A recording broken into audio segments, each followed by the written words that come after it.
하늘의 문을 여소서. 이곳을 주목하소서. 주를 향한 노래가 꺼지지 않으니 하늘을 열고 보소서.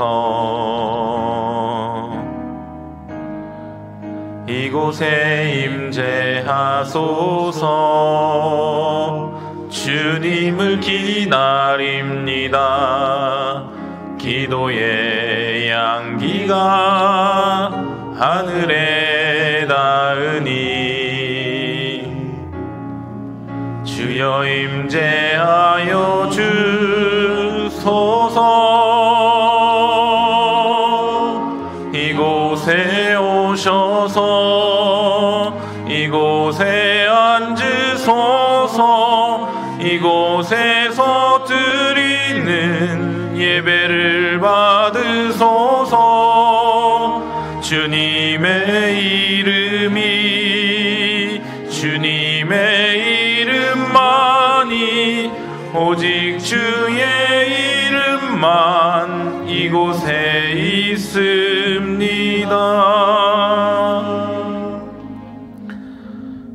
복 있는 사람은 악인들의 꾀를 따르지 아니하며 죄인들의 길에 서지 아니하며 오만한 자들의 자리에 앉지 아니하고 오직 여호와의 율법을 즐거워하여 그의 율법을 주야로 묵상하는도다. 그는 시냇가에 심은 나무가 철을 따라 열매를 맺으며 그 잎사귀가 마르지 아니함 같으니 그가 하는 모든 일이 다 형통하리로다. 아멘. 사도신경으로 우리의 흔들리지 않는 신앙을 고백합니다. 전능하사 천지를 만드신 하나님 아버지를 내가 믿사오며 그 외아들 우리 주 예수 그리스도를 믿사오니 이는 성령으로 잉태하사 동정녀 마리아에게 나시고 본디오 빌라도에게 고난을 받으사 십자가에 못 박혀 죽으시고 장사한 지 사흘 만에 죽은 자 가운데서 다시 살아나시며 하늘에 오르사 전능하신 하나님 우편에 앉아 계시다가 저리로서 산 자와 죽은 자를 심판하러 오시리라. 성령을 믿사오며 거룩한 공예와 성도가 서로 교통하는 것과 죄를 사하여 주시는 것과 몸이 다시 사는 것과 영원히 사는 것을 믿사옵나이다. 아멘. 찬송가 552장 우리 함께 찬양하시겠습니다.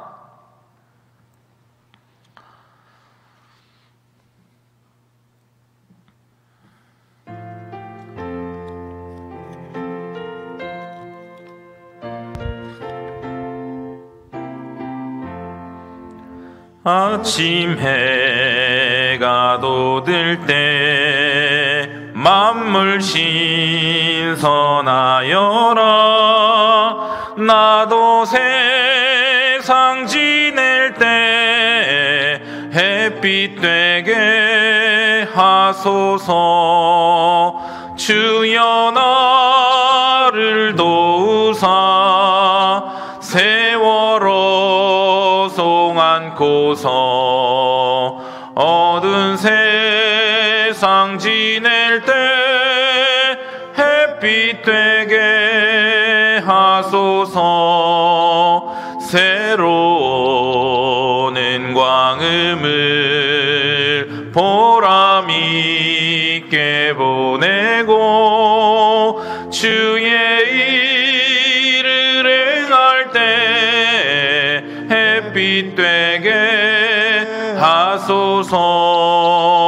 주여 나를 도우사 세월호 송 안고서 어두운 세상 지날 때 햇빛 되게 하소서.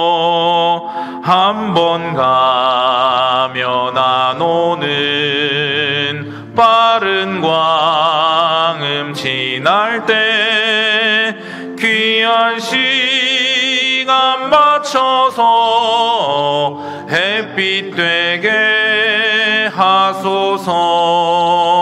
주여 나를 도우사 세월호 송 안고서 어두운 세상 지낼 때 햇빛 되게 하소서.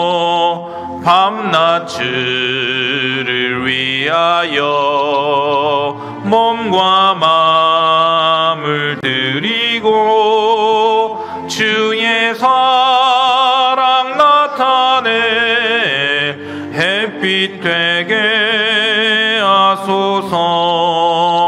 주여 나를 도우사 세월 허송 않고서 어두운 세상 지낼 때 햇빛 되게 하소서.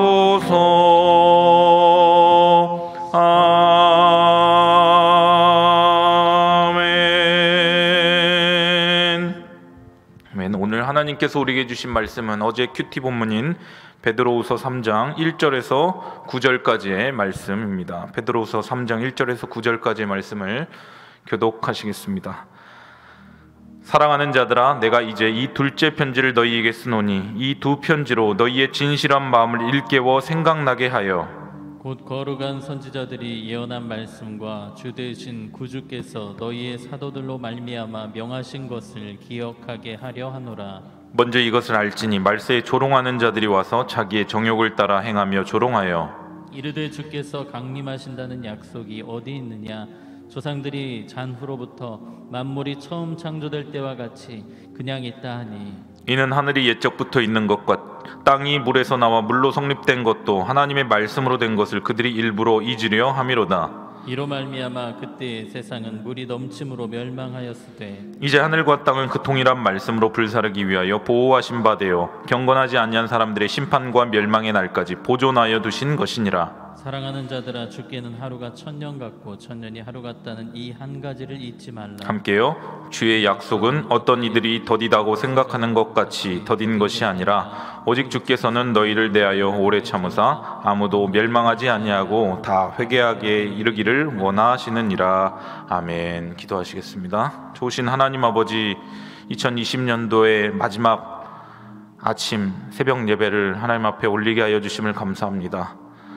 팬데믹으로 인하여서 대혼란과 굴곡진 하루하루를 보내왔지만 그럼에도 하나님께서 우리를 은혜의 날개 아래 품어주시고 주님의 생명사계 속에 보호하여 주셔서 에베네셀로 여기까지 인도하여 주신 그 주님의 은혜에 찬양과 감사를 올립니다. 에베네셀로 인도하신 우리 주님께서 임마누엘로 함께 하시고 여호와 이레로 2021년도도 주님께서 함께하여 주실 줄 믿습니다. 그 주님을 사랑하는 마음과 믿음의 고백으로 이 시간 각 가정에서 영상으로 예배드리는 왕성의 권속들을 기억하여 주시고 오늘도 하늘의 문을 활짝 열어주셔서 하나님의 임재가 있는 성소가 될 수 있도록 주께서 역사하여 주시옵소서.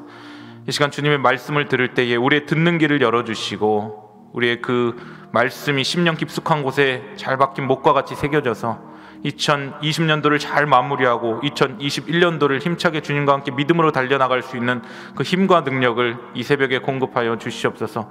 반주하시는 집사님에게도 은혜 위에 은혜를 더하여 주시고 감사드리며 예수님의 이름으로 기도드립니다. 아멘. 우리가 베드로 전후서를 비롯하여서 어떤 서신서를 볼 때에 중요한 것이 있습니다. 그것은 발신자와 수신자를 먼저 아는 것이 중요한데요. 이 베드로 전서와 후서의 발신자는 누구입니까? 바로 사도 베드로입니다. 그렇다면 수신자는 누구입니까? 수신자는 당시의 초대교회 사방에 흩어진 그리스도인들이었습니다. 그렇다면 왜 수신자인 그리스도인들이 다 사방으로 흩어졌을까요? 초대교회 당시 로마 정권이 기독교를 박해하자 이 성도들은 박해를 피하여서 신앙을 보존하기 위하여서 여기저기 흩어졌습니다.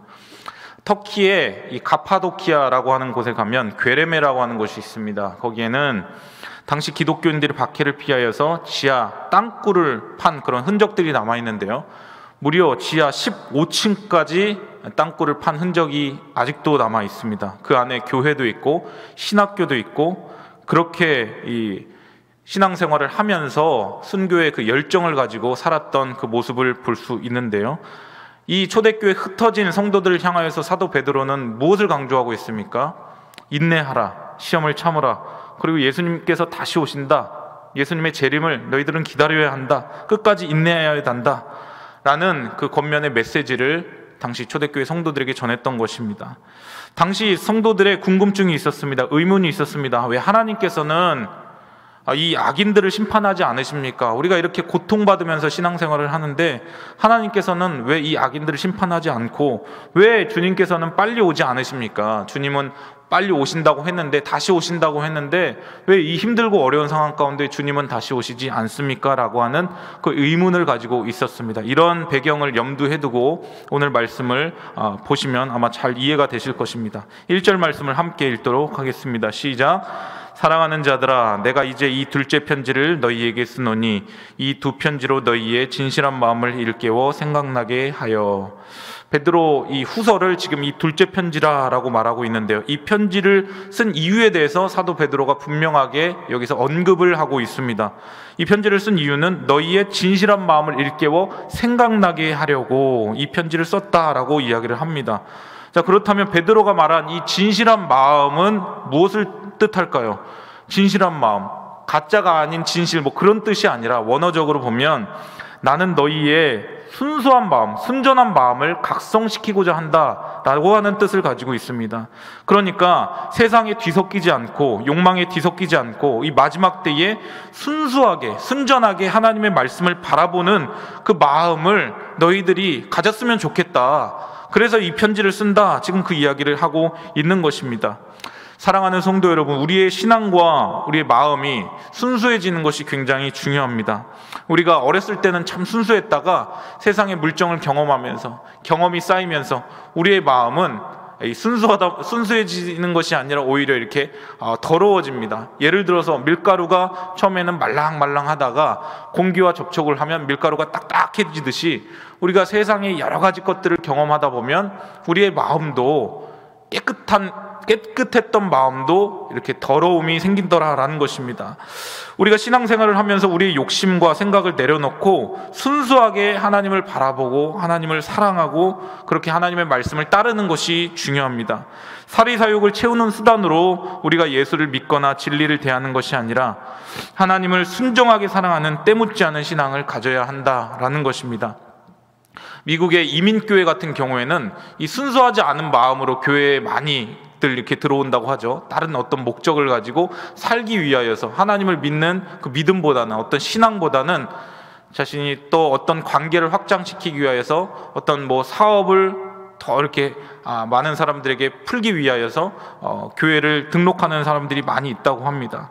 근데 처음에는 뭐 물론 그런 마음을 가지고 시작하는 것을 뭐 이렇게 뭐라고 할 수는 없겠지만, 그런 마음을 가지고 계속해서 신앙생활을 해 나간다고 하는 것은 말씀이 들어왔는데도, 예배를 드리는데도 계속 그 마음이 변화가 되지 않는다라고 하는 것은 문제가 있다라는 것이죠.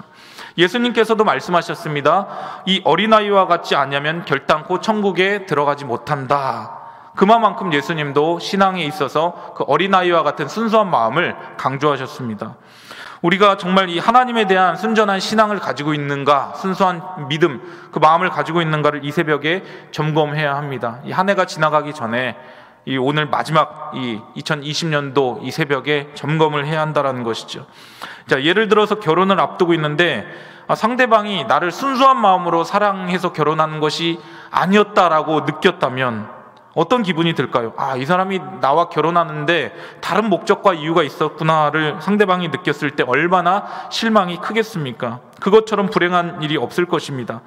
하나님도 마찬가지죠. 우리가 하나님을 사랑하는 데 있어서 순수함이 아닌 다른 이유를 가지고 하나님을 계속해서 믿고 있다면 하나님의 마음이 어떻겠습니까? 이 순수한 신앙, 우리 신앙 부분에 있어서 순전하고 순결하고 순수한 신앙이 왜 중요합니까? 이것을 가지고 우리가 해야 할 일이 있기 때문에 그렇습니다. 2절 말씀 함께 읽도록 하겠습니다. 시작. 곧 거룩한 선지자들이 예언한 말씀과 주 되신 구주께서 너희의 사도들로 말미암아 명하신 것을 기억하게 하려 하노라. 아멘. 마지막 때에 주님이 명하신 말씀을 기억하기 위하여서, 그러니까 왜 기억을 해야 합니까? 그 말씀을 기억하고 그 말씀을 결국에는 실천하여서 열매 맺는 삶을 살기 위하여서는 순전하고 순수한 마음이 필요하다라는 것입니다. 아까도 배경을 말씀드렸지만 당신은 박해를 피하여서 사방으로 흩어진 그런 상황이었습니다. 그때의 그 순수한 마음이 없으면, 주님을 사랑하는 그 순전한 신앙이 없으면 언제든지 타협하고 세상에 동화될 수밖에 없는 그런 위기 가운데 닥쳐 있었습니다.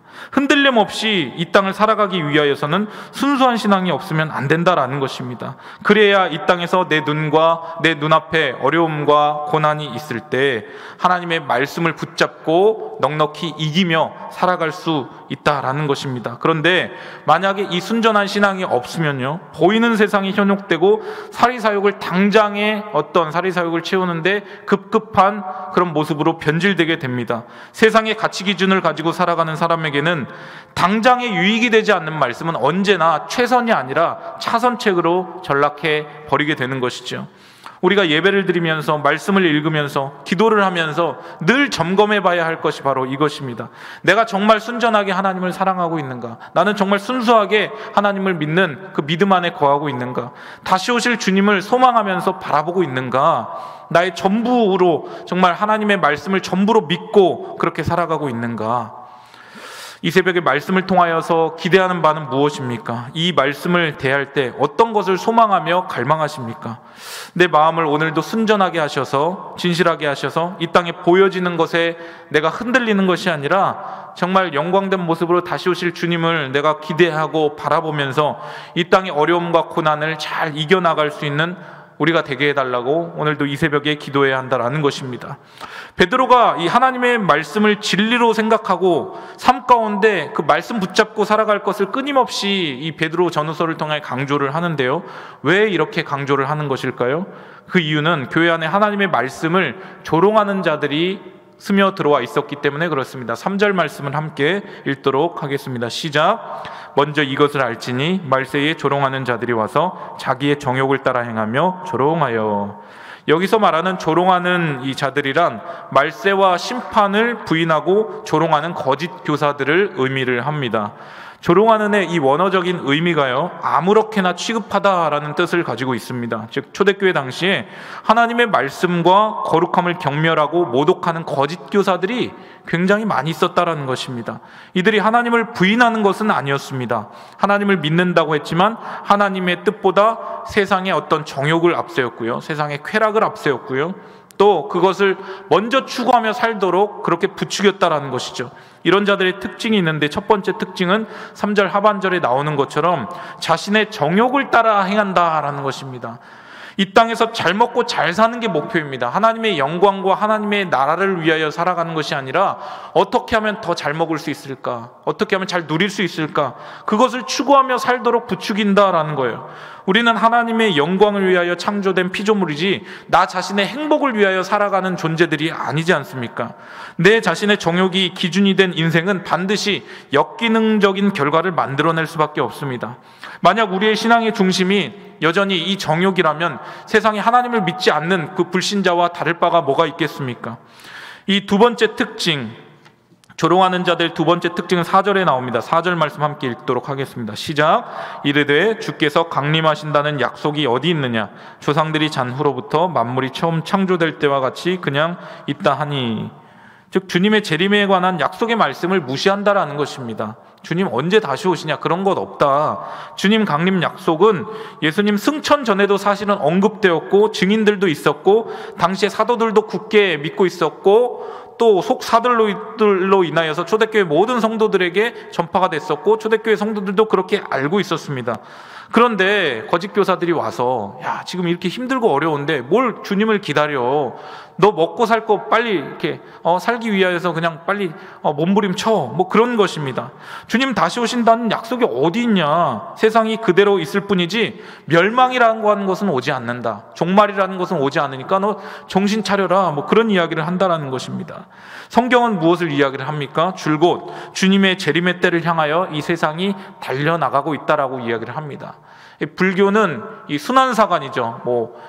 윤회사관을 이야기를 하지만 기독교는 직선사관을 이야기를 합니다. 처음과 마침, 처음과 끝이 있습니다. 성경에서도 태초에 하나님이 천지를 창조하셨지만 요한계시록에 보면 하나님이 끝을 내는 그런 장면이 다 나오지 않습니까? 재림의 때를 향하여 세상이 달려나가고 있는 것이죠. 하나님의 섭리 안에서 하나님의 때에 이것은 반드시 이루어질 것이다 라고 성경은 주장합니다. 그런데 이 거짓 교사들은 이런 일은 일어나지 않으니까 정신 차려라, 그렇게 이야기를 하는 것입니다. 마태복음 24장에 보면 주님 다시 오실 그때에 주님이 오신다는 것을 기대하지 않고 마치 이 땅이 전부인 것처럼 먹고 마시고 시집가고 장가가고 했던 것을 경고하지 않습니까? 교회 다니면서도 신앙생활을 하면서도 예수 그리스도를 나의 구세주와 주님으로 믿는다고 그렇게 고백하면서도 이 땅이 전부인 것처럼 그렇게 살아가고 이 땅에서 되어지는 일 때문에 우리가 일희일비하면서 살아간다면 당시에 노아시대에 먹고 마시고 시집가고 장가가고 했던 그 사람들과 별반 다를 바 없는 그런 삶을 우리가 살아가고 있다라는 것입니다. 사도 베드로는 흩어진 나그네들, 흩어진 성도들에게 지금 이것을 경고하고 있는 것입니다. 아직 우리 눈앞에 일어나지는 않았지만 다시 오실 주님께서 마지막 때에 일어날 일들에 대해서 분명하게 말씀하셨으니까 근신하라, 정신 차려라, 깨어라. 우는 사자가 두루 다니며 삼킬 자를 두루 찾고 있으니까 조심해야 된다. 영적인 경각심을 가져야 된다. 영적인 긴장감을 가져야 한다라고 그렇게 경계를 늦추지 말라고 이야기를 합니다. 우리에게 이 순전한 마음이 없으면, 진실한 마음이 없으면, 내 마음밭을 하나님의 말씀으로 날마다 기경하지 않으면 우리에게 영적인 긴장감은 일어나지 않을 것입니다. 우리도 그런 생각을 아마 할 것입니다. 어차피 주님 안 오시는데 당장 내가 그것을 소망하면서 바랄 이유가 뭐가 있겠나. 순수하지가 않으니까 이 말씀이 그대로 믿어지지가 않는 것입니다. 그렇기 때문에 사도 베드로는 아까 이 순수한 마음을 각성시키고자 이 편지를 썼다라고 이야기를 한 것입니다. 우리의 신앙을 점검해 볼 필요가 있습니다. 나는 얼마나 순수한가, 이 말씀을, 하나님의 말씀을 그대로 받아들이고 있는가 돌아보는 은혜가 필요하다는 것입니다. 조롱하는 자들의 세 번째 특징은 5절에 나오는데요. 함께 읽겠습니다. 시작. 이는 하늘이 옛적부터 있는 것과 땅이 물에서 나와 물로 성립된 것도 하나님의 말씀으로 된 것을 그들이 일부러 잊으려 함이로다. 이 5절 말씀은 지금 하나님의 그 창조를 이야기하고 있지 않습니까? 그런데 이 창조를 그들이 일부러 잊으려 함이로다라고 지금 하고 있습니다. 일부러 잊으려 한대요. 의도적으로, 의지적으로라고 하는 뜻을 가지고 있습니다. 하나님의 그 창조의 역사를 이 사람들이 자신의 그 주장을 이렇게 뒷받침하기 위해서 이 창조 역사를 의도적으로 지금 부인하고 있다는 것입니다. 하나님의 창조와 예수님의 재림을 무시한 것입니다. 그들은 세상은 불변하는 것이고 자연은 순리대로 이루어지는 것을 주장하기 때문에 하나님의 그 천지창조, 말씀으로 창조되었다는 것을 이 사람들은 믿지 않고 믿어서도 안 된다라고 그렇게 생각하고 있었던 것입니다. 그러니까 말씀을 내 뜻을 이루기 위하여 취사 선택하고 내 뜻과 다르면 그 말씀을 받지 않고 무시해버린 것입니다. 천지창조의 말씀이 자신들의 주장과 상반되는 어떤 뒷받침해주는 그런 것이 아니니까 이 말씀을 그냥 잊어버리려고 하는 것이죠. 자신을 불편하게 하는 말씀은 받지 않고 잊어버리려고 하는 것, 이거 굉장히 위험한 신앙 아닙니까? 이들이 창조와 재림을 믿지 않으니까 베드로 사도는 6절에서 하나님의 그 역사의 증거로 노아 홍수를 언급하고 있는 것입니다. 노아 홍수는 하나님께서 이 역사 가운데 개입하신 예가 아닐까요? 노아 홍수는 하나님이 물과 말씀으로 경건하지 않은 모든 세상 사람들을 멸망시킨 실제적인 사건이었습니다. 하나님의 말씀이 때로는 우리를 불편하게 하고 부담되게 할 때가 있습니다. 왜 불편하고 부담이 될까요? 우리 안에 그 마음 가운데 그 세상적인 정욕이 자리 잡고 있기 때문에 하나님의 말씀이 나를 불편하게 하고 자꾸 부딪히는 것입니다. 순전하여서 하나님의 말씀에 순종하고자 하는 마음보다는 세상에 어떤 정욕이 있어서 말씀이 불편하고 그러다 보니까 말씀을 편식하게 되는 것입니다. 분명한 진리를 온전하게 받아야 하는 것이죠. 말씀은 내가 보는 것이 아니라 말씀이 나를 보게 해야 합니다. 말씀의 거울로 나를 비추게 해야 하는 것이죠. 내가 원하는 말씀만 내가 취사 선택하는 것이 아니라 말씀으로 내 인생을 바꾸려고 그렇게 몸부림을 쳐야 한다라는 것입니다. 이제 사도 베드로는 무서운 말씀을 이어서 하고 있습니다. 7절 말씀으로 함께 읽도록 하겠습니다. 시작. 이제 하늘과 땅은 그 동일한 말씀으로 불사르기 위하여 보호하신 바 되어 경건하지 아니한 사람들의 심판과 멸망의 날까지 보존하여 두신 것이니라. 하늘과 땅은 물의 심판이 있었고 주님 다시 오실 때 불의 심판이 있을 것이다 를 말씀하고 있습니다. 창조와 홍수 때도 하나님이 개입하셨는데 장래에도 하나님이 개입하시지 못할 이유가 어디 있겠느냐. 심판과 멸망의 날은 반드시 올 것이고 그 대상은 경건하지 아니한 사람들, 즉 예수 그리스도로 말미암아 구원받지 못한 사람들, 그 믿음이 없었던 사람들이 그 대상일 것이다 라는 것입니다. 그렇다면 이 성도들은 아마 이 편지를 받으면서 이런 생각을 했을 것입니다. 아까 서두에도 제가 말씀드렸듯이 그렇다면 왜 하나님을 믿지 않는 사람들, 예수님을 믿지 않는 이 세상의 사람들은 이 땅 가운데 이 정욕을 따라 살면서 왜 이리도 잘 지내고 있습니까?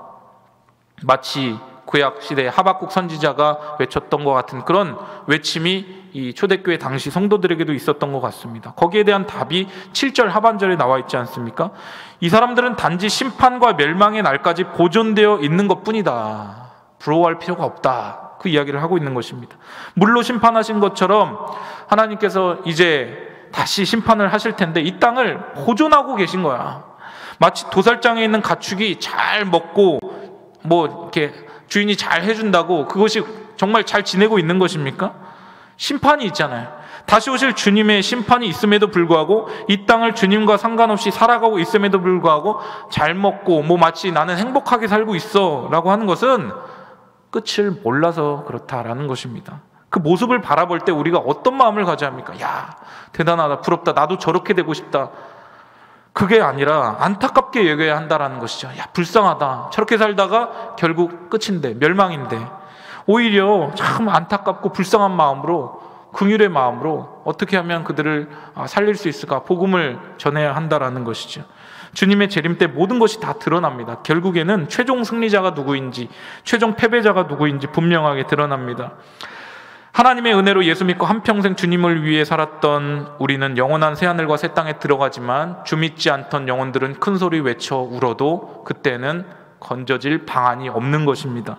하나님의 구원을 누리는 백성의 참된 기쁨을 그러나 우리는 맛보게 되게 되는 것입니다. 그날을 준비하며 기대하며 우리는 살아가야 한다라는 것입니다. 우리 마지막 8절과 9절 말씀 읽도록 하겠습니다. 시작. 사랑하는 자들아, 주께는 하루가 천년 같고 천년이 하루 같다는 이 한 가지를 잊지 말라. 주의 약속은 어떤 이들이 더디다고 생각하는 것 같이 더딘 것이 아니라 오직 주께서는 너희를 대하여 오래 참으사 아무도 멸망하지 아니하고 다 회개하기에 이르기를 원하시느니라. 아멘. 베드로 사도의 오늘 핵심 말씀이 8절과 9절에 다 담겨 있습니다.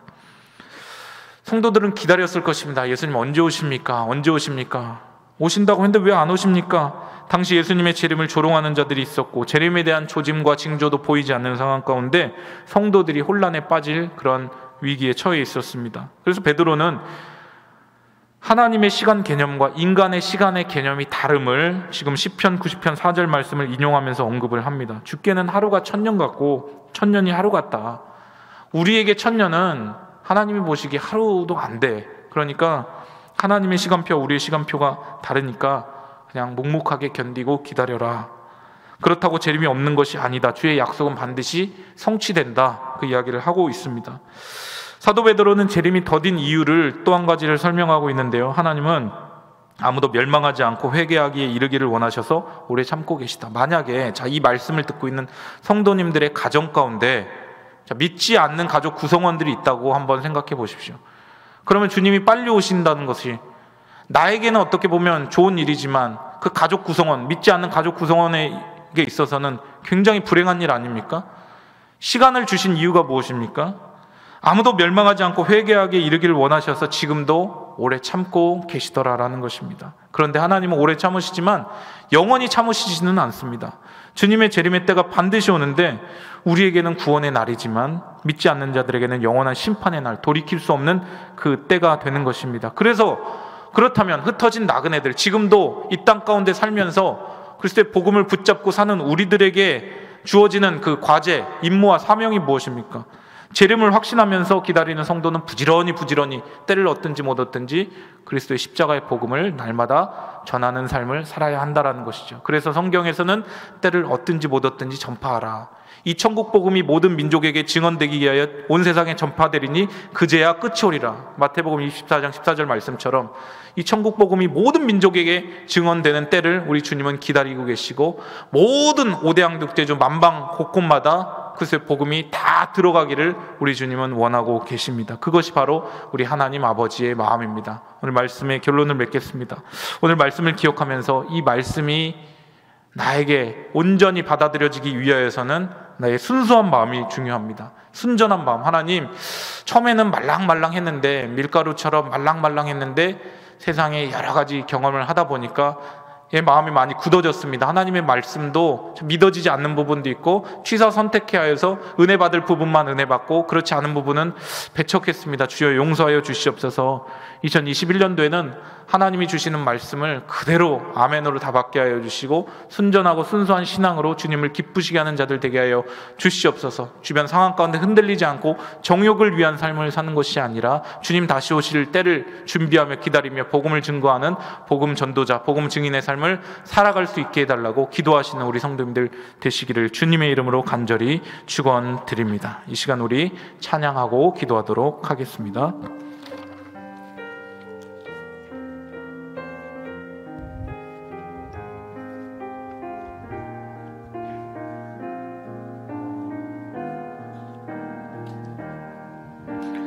이 세상을 살아가는 동안에 나의 힘을 의지할 수 없으니 기도하고 낙심하지 말 것은 주께서 참 소망이 되심이라. 하나님의 꿈이 나의 비전이 되고 예수님의 성품이 나의 인격이 되고 성령님의 권능이 나의 능력이 되길 원하고 바라고 기도합니다. 주의 길을 걸어가는 동안에 세상의 것 의지할 수 없으니 감사하고 낙심하지 말 것은 주께서 참 기쁨이 되심이라. 하나님의 꿈이 나의 비전이 되고 예수님의 성품이 나의 인격이 되고 성령님의 권능이 나의 능력이 되길 원하고 바라고 하나님의 꿈이